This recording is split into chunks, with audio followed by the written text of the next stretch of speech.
Inaasahang magmumura na po ang plane tickets dahil sa ibababa ng Civil Aeronautics Board ang fuel surcharge sa ikalawang bahagi ng Hulyo. Alam nyo, hindi naman nagmumura. Last time pa nila sinasabi ito. Mula po sa kasalukuyang level 9, ibababa na daw po sa level 8 epektibo July 16 hanggang sa katapusan. Para sa domestic passengers, nasa 253 piso hanggang 787 piso ang fuel surcharge. Para naman po sa mga balak mag-book ng international flights, nasa 835 piso hanggang 6,208 piso ang fuel surcharge. Ito na po ang pinakamababang airline fuel surcharge na ipinatupad sa loob ng 3 buwan o mula noong level 8 ito noong unang bahagi ng Abril. Magandang balita po mga kapatid para sa mga commuters na nakatutok po sa ating programa ngayon.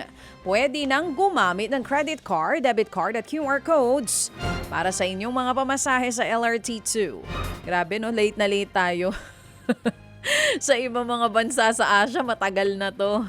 Buti naman at least ngayon pwede na.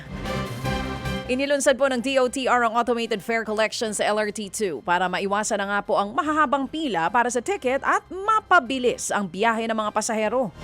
Nauna na itong ipinatupad sa MRT3 at plano daw itong ilunsad sa LRT1 bago matapos ang taon. May promo rin po ang isang bangko para sa kanilang customer hanggang sa katapusan ng Hulyo, kung saan po pwede silang makakuha ng cashback kung gagamitin na pambayad ang account na ito sa pasahe sa LRT2. Maglulunsad naman po ang SSS ng loan program para sa mga interesado sa residential solar panel installation.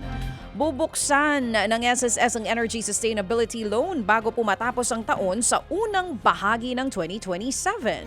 Sa ilalim nga po ng programa, po pwedeng makahiram ng hanggang, pwedeng humiram ng hanggang 400,000 pesos para makapagpakabit ng solar sa inyo pong mga tahanan. Na po pwedeng hulugan sa loob po yan ng 4 hanggang 7 taon. Layon din daw po ng SSS na may alok ito sa 100,000 mga benepisyaryo. Plano nga ng SSS na maglaan po ng 40 bilyong piso para sa nasabing programa. Mga kapatid, patuloy po kayong tumutok sa 105.9 True FM para sa totoong balita, impormasyon, music and entertainment. Mag-subscribe sa aming YouTube channel at podcast at sundan nyo kami sa Facebook, Instagram, X at TikTok sa True Network PH. Bisitahin din po ang aming official website, truefm.ph. At panoorin din kami sa True TV Signal, Channel 19. Kami po ang 105.9 True FM. Laging true sa'yo, kapatid.